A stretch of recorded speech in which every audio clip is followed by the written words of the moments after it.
The Apple Watch Ultra is one of the most exciting new smartwatches to be released this year. For the very first time, Apple seems to have started to take fitness more seriously, with the new OS 9 update adding significantly more fitness and sports features than ever before, like being able to build your own custom workouts, new metrics like heart rate zones and power output, a customizable workout display screen, and of course the very cool looking updated Compass app to greatly improve navigation. And with the Apple Watch Ultra, of course, being the watch to take all of these new fitness features and provide the hardware needed for them to be more easily used among fitness enthusiasts and athletes, with upgrades like the additional action button for precision starts, a dual GPS for improved accuracy, a larger and very bright screen which makes it easier to see your metrics while you work out, an improved mic and louder speakers to make it easier to call or hear while on the go or in bad weather, a siren which can be heard from as far as 600 feet away to get the attention of somebody in case of an emergency, and perhaps most importantly, a battery life that is at least double that of the regular Apple Watch. And while all this is great, and it's by far my favorite Apple Watch and easily actually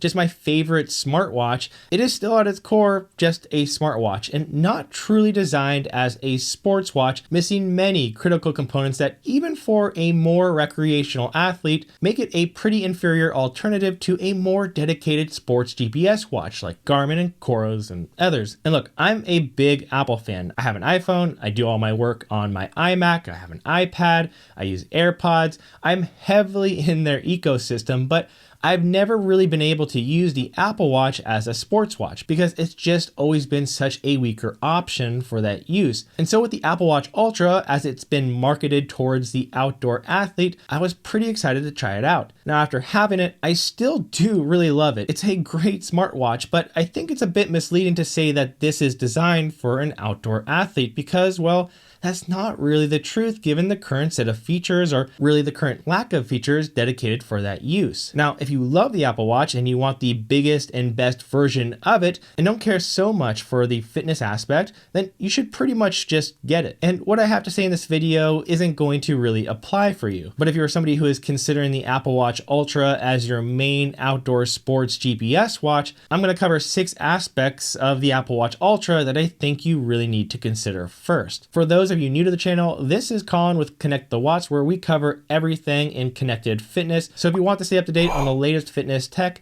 make sure to subscribe. So first of the 6 aspects you should consider when looking into the Apple Watch Ultra is navigation. One of the biggest updates with the Watch OS 9 is the new Compass app, which offers the ability to add waypoints and even backtrack your steps so you can retrace your route should you have trouble finding your way back. Now, while this feature is a big improvement, it's not really practical and falls pretty far short of just having an offline map with navigation. For one, the Compass is not really integrated within the fitness app itself, so you'll have to start both the fitness app and backtracking separately, and then you'll have to switch back and forth between the two apps as needed. So being able to see your metrics while you're backtracking is not really practical. And most importantly, this is just a far inferior and pretty much out of date concept for sport purposes. If you are out on a trail run or mountain biking or whatever, using this Compass tool is very cumbersome and again, very obsolete compared to more often used route navigation, which at a minimum should give you a breadcrumb to follow along to on a map and alert you when you're off course. And at its best, like on Garmin, you'll get alerts for upcoming trail forks and it'll point you and show you exactly where you need to go. So for example, on a trail run this weekend, I had both a Garmin and the Apple Watch Ultra on, and everything else aside, this was the one area where I was like, yeah, there's no way I could even consider using the Apple Watch Ultra until it has some sort of navigation. It's a huge deal breaker, and it's one of the main reasons I can't really take it seriously as a sports watch at this point. Number 2, workout screen interface. The second issue to consider here is the workout screen interface. Now,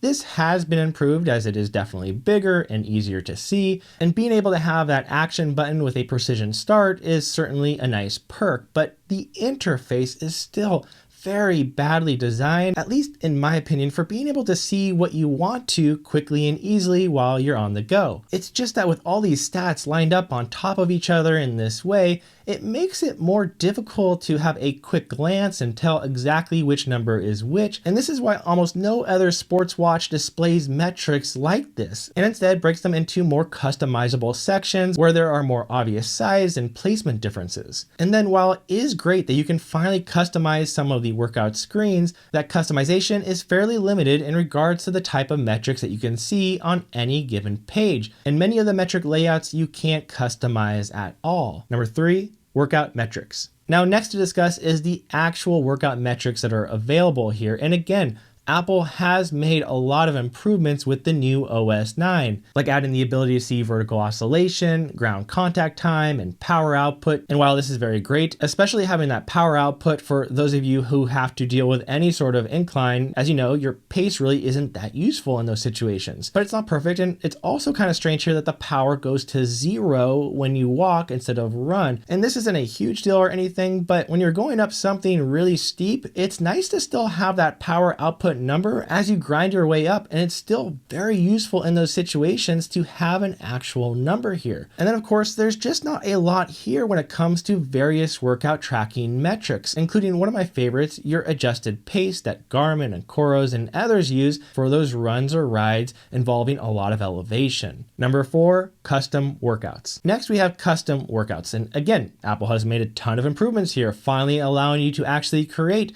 your own basic workouts. But these are still very basic with limited aspects and tools to be able to put together anything but the most simple of workouts. And more importantly to me, with no way to upload a route or have any options to build an actual strength workout. And if you want to build a plan or a calendar for training, you can't really do that, or share or import workout plans. That's really not possible either. Number 5, recovery tracking. Now, another aspect of fitness tracking that I think is extremely important is the ability to record and analyze your recovery. So looking at things like resting heart rate and HRV or heart rate variability and sleep and skin temperature changes, and being able to record various behaviors, you can actually see the effect of what you're doing and how it's affecting your recovery and your training. And the Apple Watch Ultra, even though it could potentially do all of this, it just doesn't. And I know you can get apps which can do various aspects of this, and you can even get apps for routes and all of that, but none of them are put together or talk to each other under one system, which makes it all easier to understand and actually implement.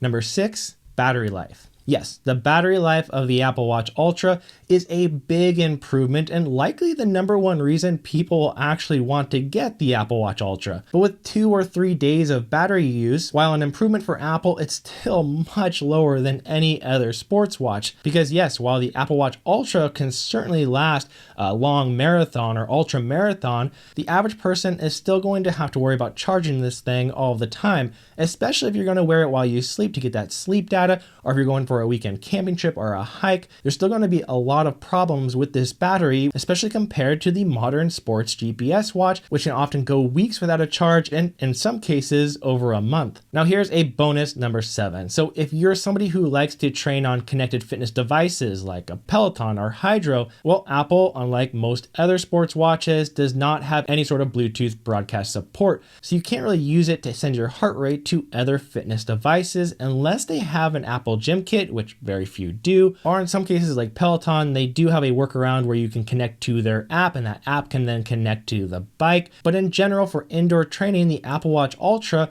is still a lot more cumbersome to use than most others. Now, again, I really like the Apple Watch Ultra as a smartwatch, and it has all the great things I could ever want in a smartwatch. But since it's still missing so many critical components that you need to have in a modern sports watch, I definitely cannot recommend it for an outdoor or even indoor fitness enthusiast. It's getting closer, but Apple still has a lot of work to do with the Apple Watch Ultra here. Now, I'm still going to continue using it and testing it and comparing it to other watches with the hopes that there are more updates in mind, because if they make a lot of updates to this watch, it could be quite good. But as it stands right now, I don't consider it a sports watch. Now, if you want to see a beginner's guide to the Apple Watch Ultra or want to get a list of the best fitness apps watch to add to it to make it as good as possible. I will be putting together those videos in the near future, so make sure to stick around with Connect the Watts. This is Colin. Appreciate you being here as always, and see you next time.